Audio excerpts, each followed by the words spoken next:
Coming up next here on the Metal Command podcast, Heathen has a new live album coming out March 14th. Ozzy Osbourne is set to play his last show this summer. I review the new Dream Theater album Parasomnia, and I talk about an awesome new record label called Bravewords Records. All of that coming up next here on the Metal Command podcast. You are listening to the Metal Command podcast. Greetings and welcome back to another edition of the Metal Command podcast. Tony here with you. And as always, I'm really excited to be here with everybody today. And if you really truly want to support the show, by all means, hit the subscribe button here on YouTube. Hit that little bell to be notified anytime I do post a video. And if you like what you see and hear on this podcast and you are viewing it or listening to it on any other media platform, by all means, give me a like and a follow there. Lots to talk about. It's like 3 degrees out. It's a little bit cold back here. I have my Halloween tour hoodie from the last tour that they did. This is actually from their show in Michigan, which is probably 2 hours from me. We've had a lot of great interviews come on the show. I had an interview with Stu Marshall. I had Udo Dirkschneider and his son Sven, Thundermother. Lots of really great interviews for this program. As recently, Giles Lavery, of course, was on the show from Bravewords Records. I will be talking a little bit more about him. But we have a lot to talk about, and I have not recorded an actual episode in quite a while because of, obviously, all of the interviews that I've been posting. Anyhow, we have the new Dream Theater album, Bravewords Records. We're going to be talking about that. Talking about Ozzy Osbourne and his upcoming last show, which will be happening this summer in Birmingham, England. But right now, I'm going to start it off by talking about a band that I really miss talking about because I love their music so much. That would be the band Heathen. Thrash metal band. Many of you may have heard of them or have heard them. They were a band that came out of the Bay Area thrash scene. Had a couple really great albums, and then kind of disappeared once the grunge movement hit. They have a new live album coming out called Bleed the World Live. The live album sounds amazing, absolutely phenomenal. And if you haven't heard the last 2 studio albums by Heathen, there's an album called The Evolution of Chaos, and of course, Empire the Blind. 2 of the most incredible albums I have ever listened to. And now they have a new live album coming out, which I think is great. So they released a song from that live album, and that song is called Sun in My Hand. That is off of the last album, Empire of the Blind, which came out back in 2021.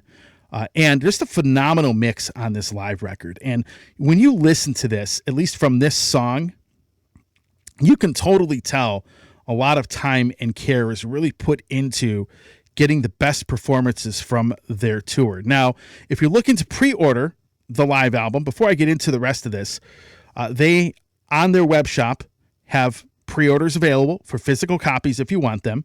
They have a couple t-shirts for sale. They have a really cool slip mat for sale. They have a transparent red vinyl version of the live album. They have the CD, and of course, there is an option to buy all of it at a slight discount. So I will be putting that in the show notes if you want to go there and pre-order that live record or buy any of their other merchandise that they have for sale up there. But Heathen's a great band, man. It's pretty crazy how overlooked they've become because they are a band that essentially has had a long delay between albums. So Evolution of Chaos, I think, came out 2010.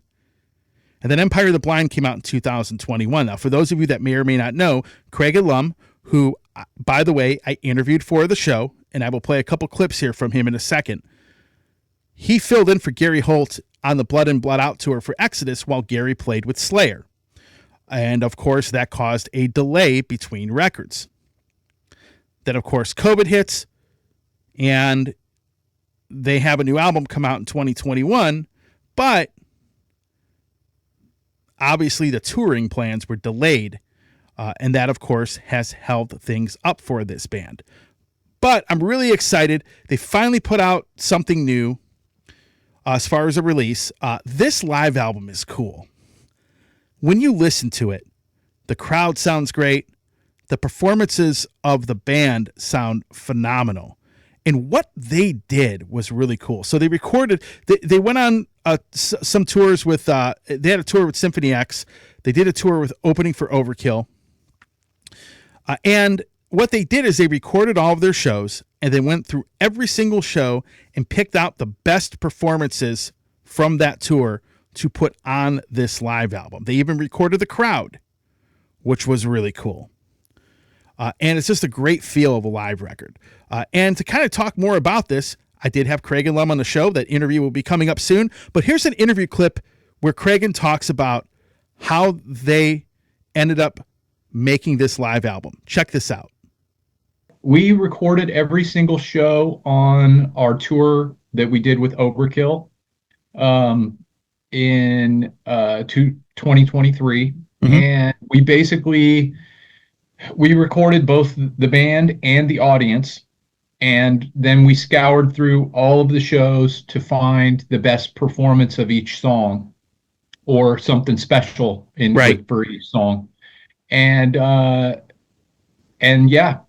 we worked on kind of compiling it, pulling it all together from all the different shows, and got everything set up, and Zeus mixed it, and it sounds incredible. It sounds amazing, and we're super stoked because I don't know, I grew up listening to live albums, and part of the experience of listening to the live album is the audience reaction and the audience participation and stuff like that. Mm-hmm. And I've listened to some recent like live albums and there's like no audience, like they didn't record it or whatever, and it's kind of it just loses something. Like there's a those classic live albums like Speak of the Devil and Tribute and Live After Death, and I mean those have there's a feeling that you get when you listen to it, and so we wanted to try and capture that in a more modern live record. By Tribute, I'm assuming you're talking about the Randy Rhoads Ozzy Osbourne live album. Okay, I just want to make sure that was my first release by Ozzy, and that album, it ended up getting me hooked onto him. But yeah, I remember. It's funny you mentioned that record because I remember the audience reaction. I remember, a lot of that live album really getting me into that. And in fact, I probably wouldn't like live records if it weren't for that. So it's a pretty, and I think part of it was recorded in Cleveland. I could be wrong though. Oh, that's cool. Yeah, that was the rumor. Nobody really knows, but so it's cool. And I think you picked a great single, "Sun in My Hand." I think that's probably one of my favorite songs off of Empire of the Blind. I think Empire of the Blind went down some avenues that Heathen never had before, and I think that's one of those tracks that really, honestly, is probably one of my top 2 or 3 on the album. Oh, cool. Well, yeah, I mean, what's interesting is it's not the most streamed song or whatever, like play wise. Yeah. But when we play live, the crowd is really into it and participates, as you can hear in the live video and watching the video. And it's great, like energy exchange between the band and audience. You know what I mean? Mm-hmm. So we wanted to kind of lead off with that. Sure. And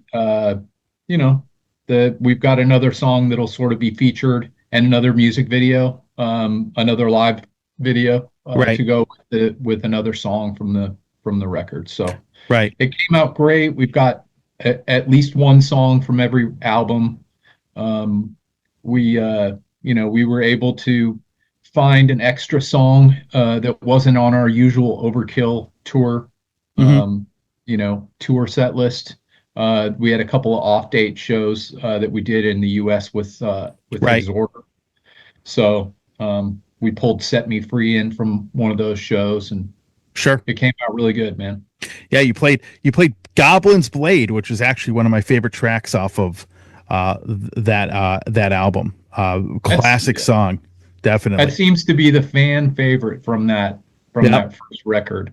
Absolutely, it's my favorite from that album. Honestly, when I looked at the track list, I was pretty excited for that. So, yeah. Wait, So you have this available. It's for pre-order. It does ship, according to the website, March 14th.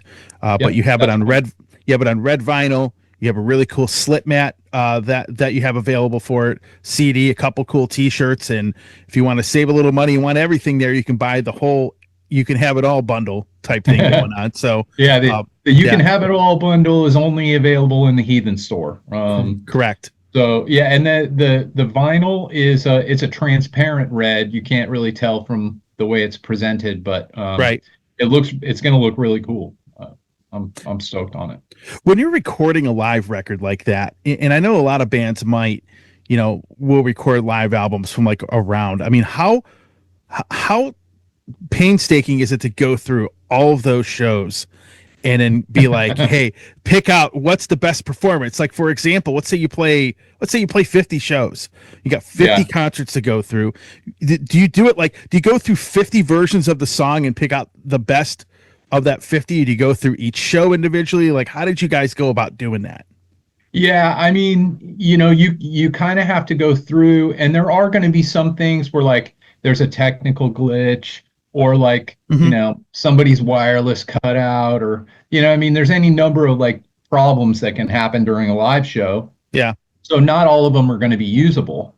You find the ones where everything is usable, and then basically just kind of scour through it and see, okay, where was the magic, So for Yeah. example, like we had there's one show where I think uh there are like four songs from it, I think, from the Houston show, where we were just on fire like that Yeah. particular night for whatever reason.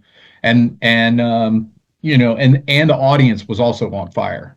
It's one thing if we're playing and the audience isn't there with us, or vice versa. Right. Sometimes there was a great audience, but like something happened, somebody dropped a pick or a stick, or the mic cut out, anything.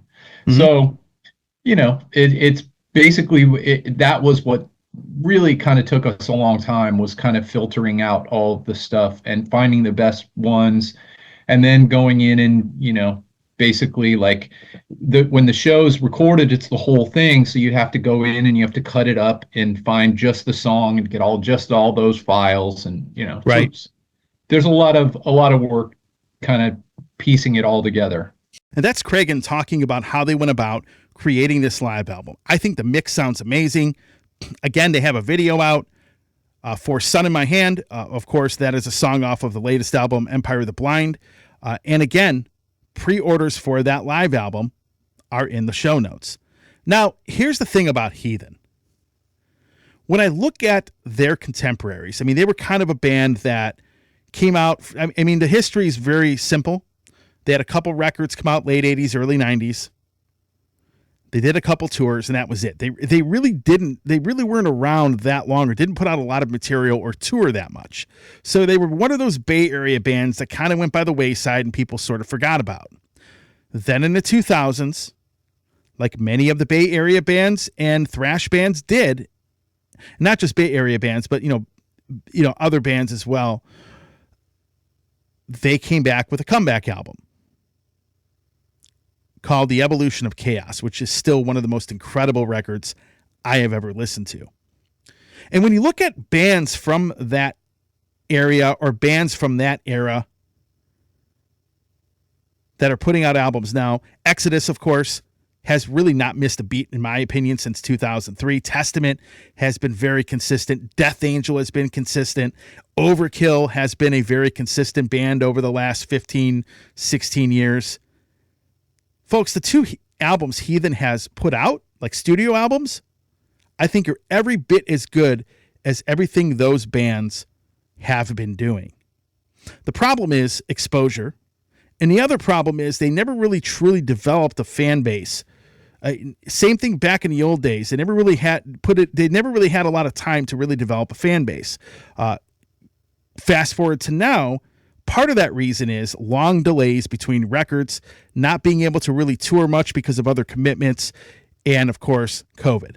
So that's all going to change, folks. And I'm going to put a couple of songs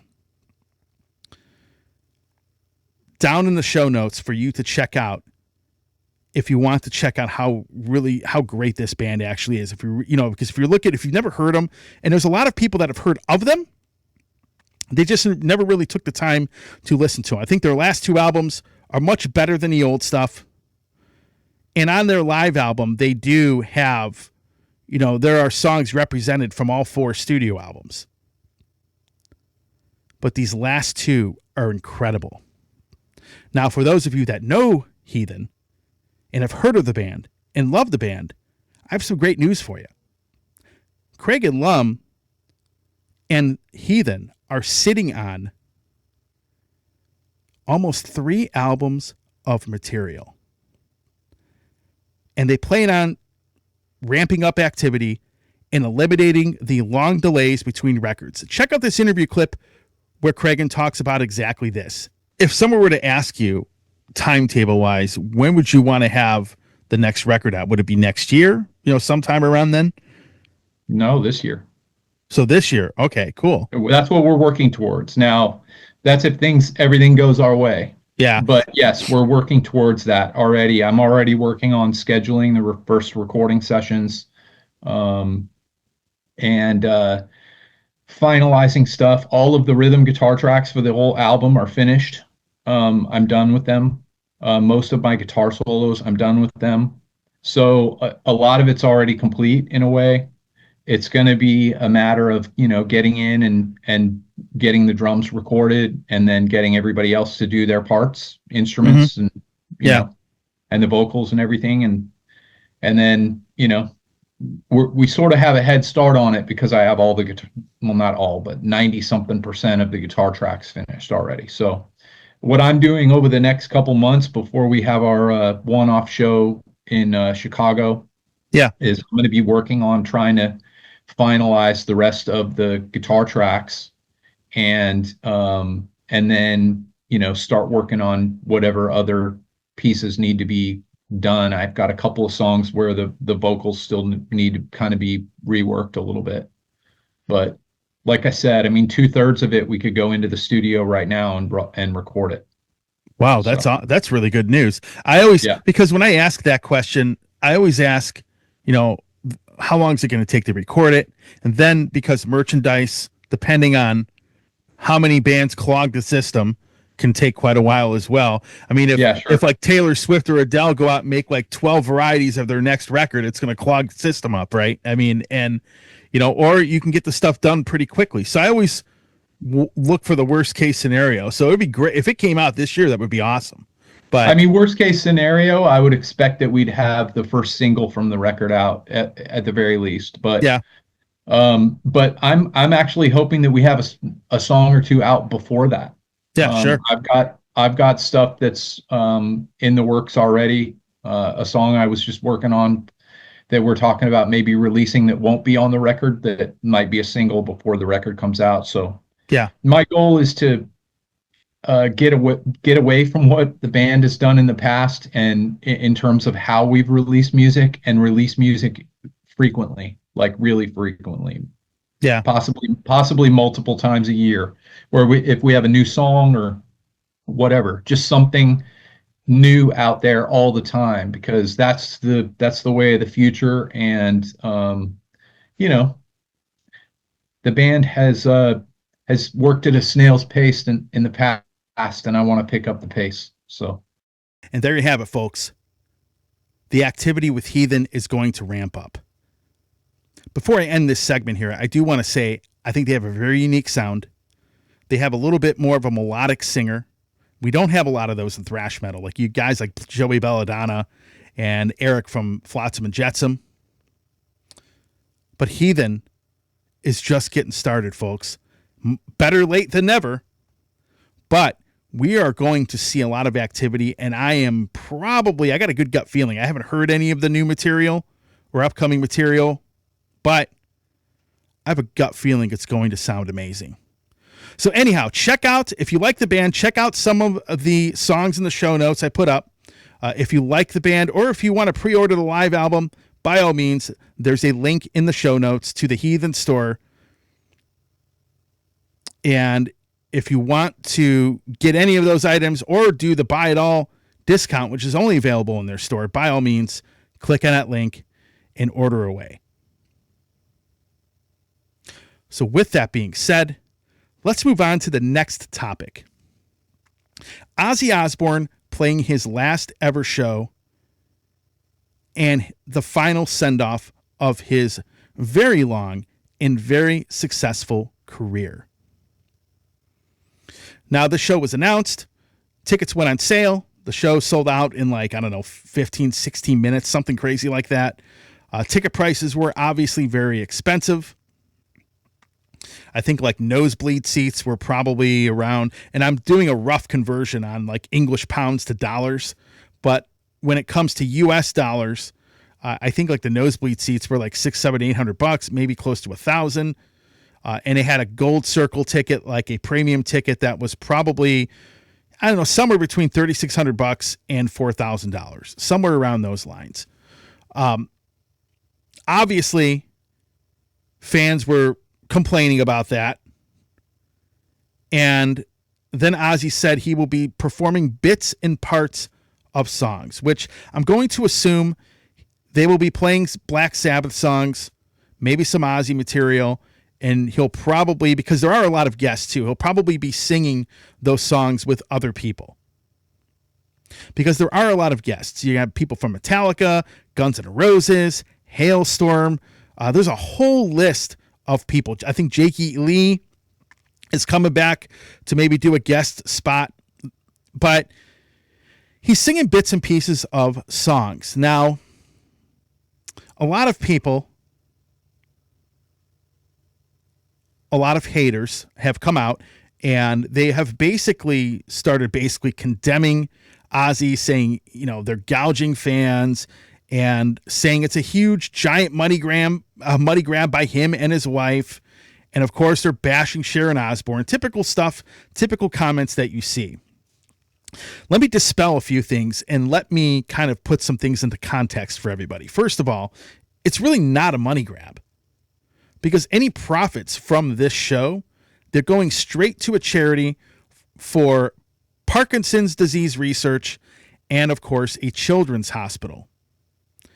And the reason, and probably the big motivation for the money being donated to Parkinson's disease research, is because sadly and unfortunately, Ozzy Osbourne has Parkinson's, which is an awful way to go out.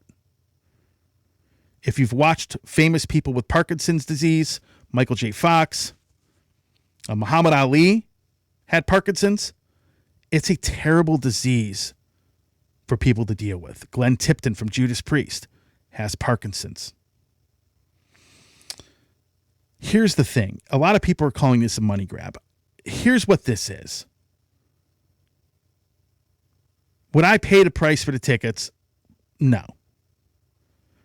I know a lot of people out there are pissed off he's not doing a full set and think those tickets are really expensive, but that's really not what this show is all about.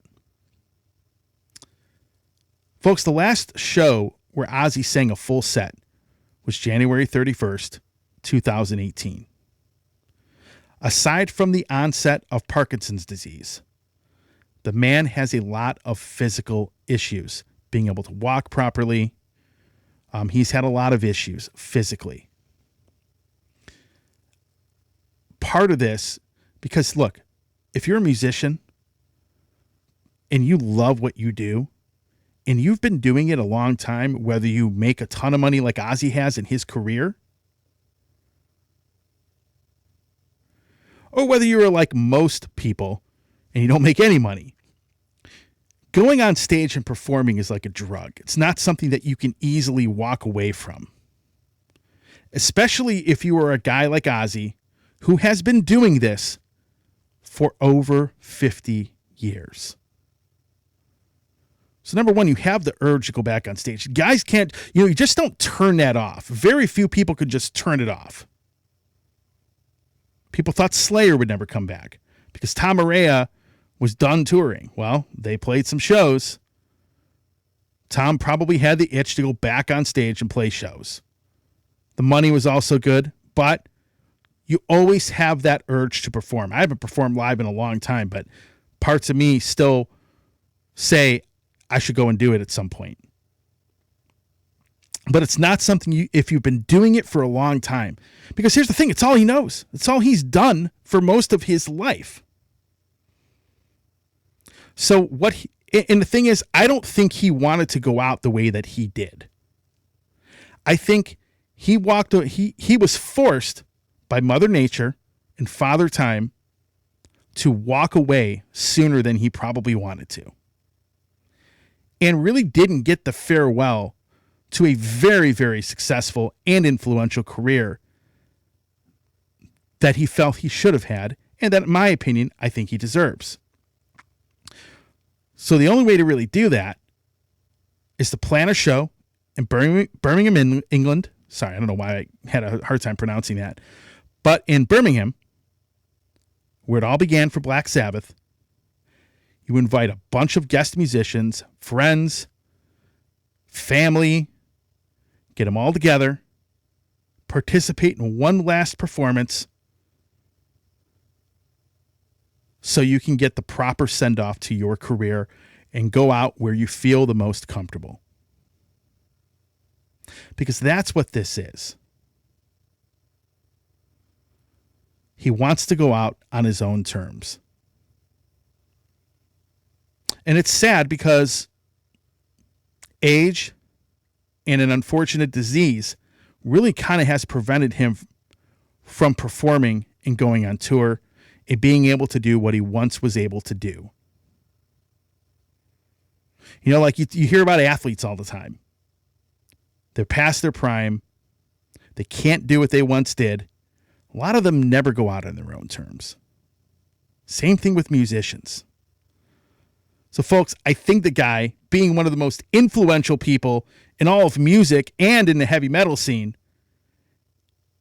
and for all of the shows and festivals and everything he's done over his career, for those people that are haters and want to bash his wife and bash him for this show, sorry, he's earned the right to give himself the send-off that he wants. Nobody forced anybody to buy the tickets. It's not gouging if people are willing to pay for it. But I think the man, he's earned his stripes. He's made his mark. He really doesn't have anything to prove to anybody. He just wants a proper send-off to his career. And I think he deserves that.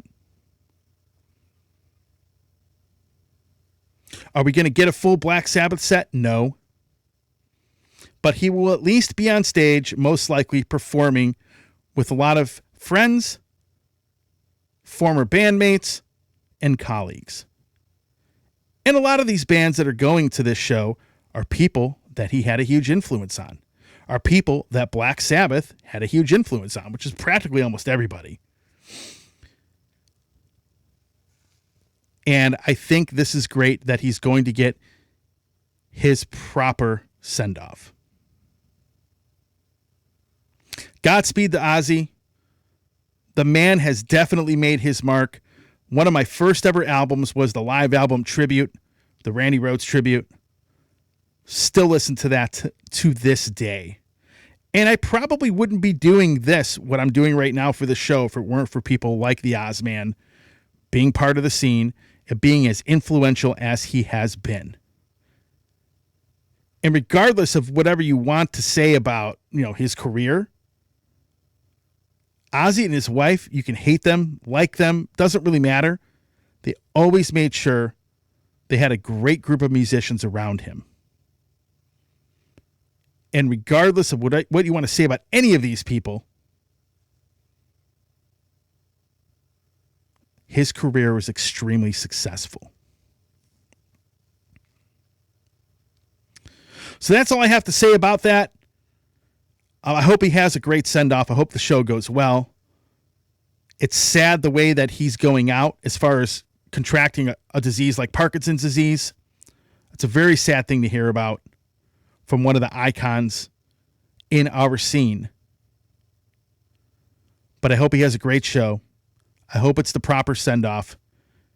and I will still be listening to a lot of his music with the stereo turned up all the way. With that being said, I'm going to go into the break. When I come back, I'm going to talk about Bravewords Records and why this is a great record label for a band who's looking for the proper fit to put their music out. And I'm also going to review the new Dream Theater album, Parasomnia. All of that next here on the Metal Command Podcast after this. Hey everybody, it's Tony here from the Metal Command Podcast. I appreciate you watching this program, and if you want to see more of what I offer on this show, please by all means hit the subscribe button, hit the little bell to be notified anytime I do post a video, follow me on any other social media outlet that you see this program, and again, I appreciate all of your support. And welcome back to the Metal Command Podcast. Tony here with you. Now it's time to talk about Bravewords Records, something I've wanted to talk about for quite some time. Bravewords Records is a newer record label. They have signed some really great bands such as Crimson Glory, Jack Star, the band Aska, which is my buddy George Call's band, recently have signed to this label. And it's a really great record label that's part of a great brand name, almost in heavy metal, called Bravewords.com. Folks, I've done this show for 27 years. Started off as a radio show, became a podcast. Over that time period, I have dealt with numerous publicists, record labels, and bands, and people that manage bands. Now, on this show, folks, you've heard me talk about record labels that are very good, that have competent people running them. You've heard me say the same thing about publicists. I have also been very critical of the fact that there are record labels out there who are not so good.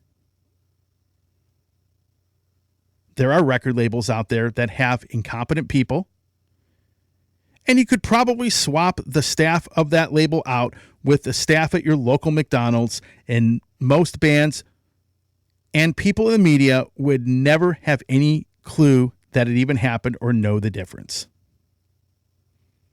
Same would go with publicists. Folks, Bravewords Records is one of the good labels. The reason I say that is because of the people behind the record label itself and their philosophy. So if you go to their website and you go to their Facebook page, they have a little advertisement up there. And that advertisement talks about what this record label has to offer to many bands out there. Put that up here. It's interesting because one of the things that they say in that advertisement is you will also have to be committed to investing into your career while working with us, which is a great thing to say because, number one, I think these guys are the type of people you want to have in your career to help further your band and move the needle.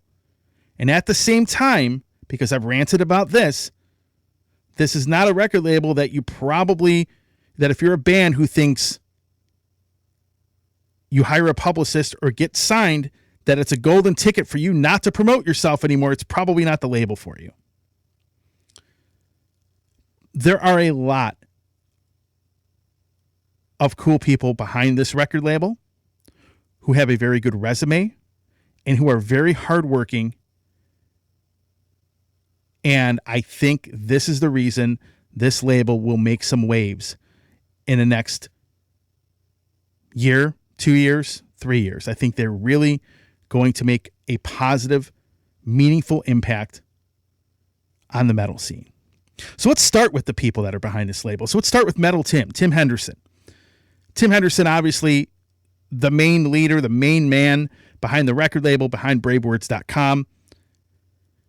Tim's resume is impressive, and probably one of the most impressive things about Tim is that he built a pretty much brand name magazine within the heavy metal scene during the darkest days for this kind of music, and that would be the 1990s. I remember getting my first ever issue of Bravewords and Bloody Knuckles. It had to be like late 90s, maybe. I got it at an HMV store, which was in a mall, probably 5 minutes from where I'm at now. And to be able to build a magazine like that in North America during a time when heavy metal was considered dead, not only in Canada, but the United States, it takes a lot of work to be able to accomplish that. A lot of very hard work. Now, I've been a part of two magazines. They weren't music magazines. They were classic car magazines. I was a columnist. I wrote a lot of articles. I put a lot of work into helping to make those successful. So I know what kind of work goes into making a magazine successful. So not only did this guy, was he able to accomplish that, and he brought in a great team of writers, because Bravewords has a great team of writers and reviewers. Probably the best ever. Probably the best in the metal scene. A lot of these guys have written great books. They write great articles. They really are great writers. There's a lot of great content on Bravewords.com. That is a great resume. That's somebody that's hardworking. Tim lives for this music. And he's really built a brand over the last 30 years. The other reason, if you're a band, that this label would be great for you, instant access to promotion. Bravewords.com gets about 1 million visitors a month. Probably more than that. They are one of the big metal news sites. Just like Blabbermouth and some of the other ones, Bravewords is one of the biggest out there. Then we have a couple of guys that are very hardworking people who also have a great resume. So Michael Brandvold, he is the PR guy for Bravewords Records. I have been on Michael's mailing lists a lot over the years. He has done a lot of cool stuff. One of the things he's done is he worked for Kiss on the Kiss Online, the website, helping to market them. He's worked with a lot of other great bands. Wasp. There's just a huge resume of bands he's worked with. Folks, first of all, you don't work for Kiss if you suck at your job. People can hate or love Gene Simmons all they want. Gene Simmons is a very good businessman, and he's not going to hire incompetent people. He didn't get there by doing that. I remember Kiss Online. I remember when that site first went up. Michael has a big part in that. And Michael also has a really great podcast talking about the music industry, which I will link in the show notes. Really knowledgeable dude, very hardworking individual. Anything and everything that gets talked about with Bravewords Records pretty much gets shared, propped up, promoted, when it comes to anything mentioned about any of the bands on that record label. Dude is on top of his game. And when I talk about people who are good publicists that do their job, he is definitely one of them. Let's talk about Giles Lavery, someone else that's also a part of Bravewords Records. You just saw an interview with Giles. He's done pretty much everything in the music industry. He manages bands. He works for a record label. He has been a frontman and still is a frontman in 3 bands. Singing with Alcatraz, sings in Warlord, and now sings with Jack Starr. And is singing on his solo album. That is coming out in April on Bravewords Records, which is a very good record. So he is experienced in every single aspect of the music business. Giles is a very hardworking individual. But one of the things about this record label, folks, if you are a band, if you are willing to put the work in, they will reciprocate that. These are people that will do their best, that will put you in the best position possible, but you got to meet them in the middle. Giles talked about that in our recent interview.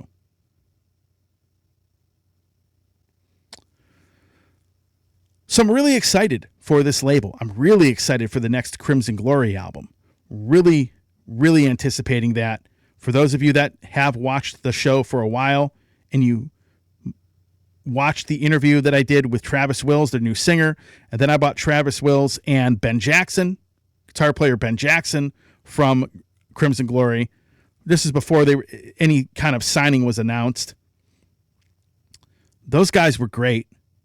And I'm really looking forward to this Crimson Glory album. I think it's really going to do justice to their legacy. And a lot of people that I know that have heard it, said it's the album that should have come out after Transcendence. Anyhow, the link to Bravewords Records is in the show notes. If you are a really good band, or if you are a band that was signed to a record label and you're kind of in between record labels, you don't know where you want to put your music out, contact these guys. Send them your information. Maybe they'll be interested. And if you're really looking to move the needle and you are a hardworking band willing to go through the grind, this label is probably a good home for you. Just my opinion. I'm not being paid by them. I'm just going by what I see and my experience over the last 27 years of what I've seen. This is one of the good ones. With that being said, let's move on to the last topic of the day. Dream Theater. New album, Parasomnia. This is the alternate cover right here. For the vinyl version of the album. It's actually from the box set. Really cool. This is the back cover. Really, really nice. So let's talk about this record. First record in a long time with Mike Portnoy playing on a Dream Theater album. Last album he played on was Black Clouds and Silver Lining. That it was a long time ago now. It seems like it was yesterday, but it's been a very, very long time since he played on a Dream Theater record.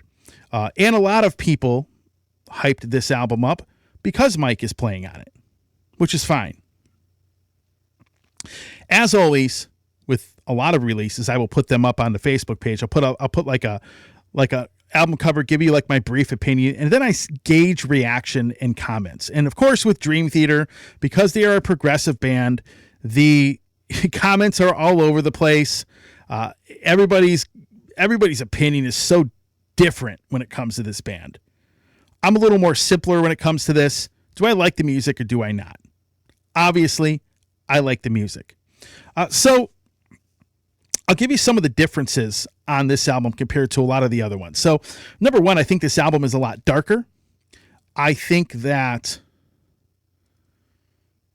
the sound on this album, it's a little bit of a darker record.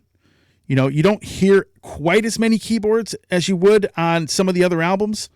Very minor thing, not a big deal for me. But I like the darker theme and the sound of this album. It's you know, and I love the artwork. I mean, unfortunately, some of this artwork, if you open up the earbook, has been used elsewhere. But generally speaking, I love the concept.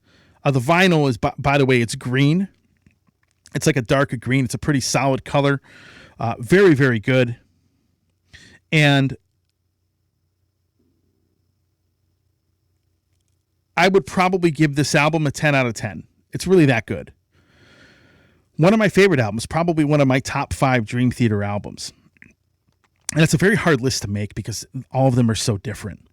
I would say the Shadow Man Incident, the last song on the record, is probably my favorite favorite song on the album. Dead Asleep is a great song. And I love the song Night Terror, which I believe was the first single. Now there's another difference, and of course the contentious part about this review. I talked about Mike Portnoy. And I talked about Mike Mangini. Now, obviously, there were many fans out there who were basically not happy over the fact that Portnoy was gone. Some people refused to listen to the albums. There was a group of people out there that were like that.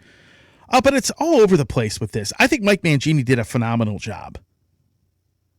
He's a little more of a methodical player than probably Mike Portnoy is, but Mike's energy coming back to the band, I could definitely feel that within the band's sound, with his playing. And there is a definite difference in the way they play drums. Some people like Mike Mangini better. There's that group of people in the comments. Other people like Portnoy better. Think he should have never left the band. As far as the music goes, I think it's every bit as good as everything they've done. You know, they've been a very consistent band. They really aren't. I mean, I don't think there's a Dream Theater album I really dislike. The Astonishing I wasn't a big fan of, but overall, for the most part, they've been pretty consistently good to excellent. But Portnoy coming back does add a different energy and a little bit of a different sound to the band with his playing style. Drummers can do that. It is something I've talked about in the past. Now, I know this is going to be a crazy analogy, but I look at Slayer. Speaking strictly from the standpoint of the drummer Slayer had, right? Dave Lombardo was a big factor in how Slayer sounded with his style of playing. Paul Bostaff comes in. Very, very talented guy. The band and its sound changes a little bit because he does not play in the same style that Lombardo does. Same thing with Dream Theater. Dream Theater had their own signature sound. Portnoy was a big part of that. He leaves. Mike Mangini, extremely talented, comes in as the drummer. The sound of the band changes a bit. It happens. You know, I've always been asked this question, who do you like better? Whose playing do you think is better? Folks, it's really hard to answer that.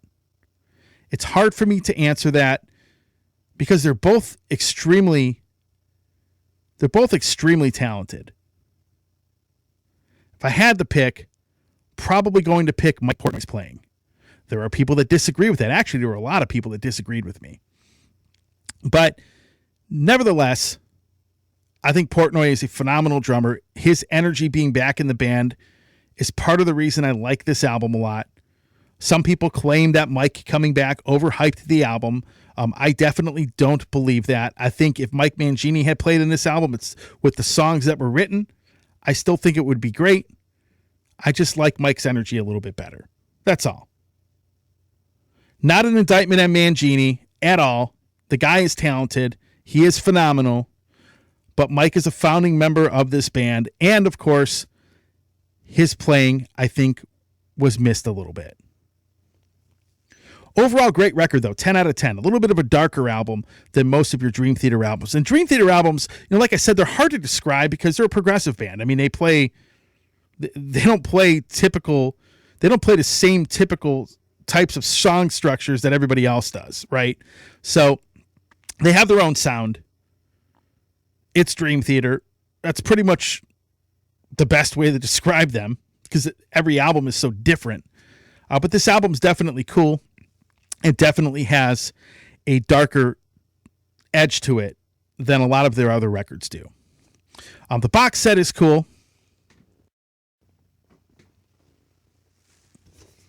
Which is right here. Really brief overview on the box set. So I've collected these box sets every album cycle since Black Clouds and Silver Lining. That was the first one. Kind of had a felt, what do you want to call it? Like a felt cover, per se. And that box set was really well put together. Actually, all of the box sets have been really well put together. And I think Dream Theater, along with like Metallica, has probably set the gold standard for box sets. This one has the vinyl version of the album, which I just showed you. It also has a CD of the actual album, of course, instrumentals of all the songs, and then, of course, a Blu-ray on there, which has the album in 5.1 surround sound. So, and that sounds incredible. I actually listened to it on a surround sound system not long ago. And check that out. Really, really good. There's a couple other trinkets. They all have some kind of trinkets. Like you have a certificate, a hand-numbered certificate of authenticity in there. There's a poster in there. There's a keychain with the Majesty logo on it. You have a book, a sleep journal book, kind of a useless trinket. And there's a sleep mask, a Dream Theater sleep mask to put over your eyes. Kind of a useless trinket. The only complaint I actually have two complaints. One, there's no slip mat. Typically, all these box sets come with a really cool turntable slip mat. I was a little disappointed in that. And some of this artwork in the earbook itself, it looks very familiar, like I've seen it elsewhere. Other than that, I have no other complaints about it. It's really well put together. The slip mat is probably the biggest thing I am not a fan of. I wish they would have included one of those, because every one of these Dream Theater box sets pretty much has one, and the slip mats are always really cool looking. But other than that, great record. The band definitely did another phenomenal job on another great album, and props to them. And that's all I have for the Metal Command show this week. Again, if you like what you see and hear on this program, hit the subscribe button, hit that little bell to be notified anytime I do post a video. And if you follow me on any other form of social media, give me a like and a follow there. Thanks for watching. Stay metal.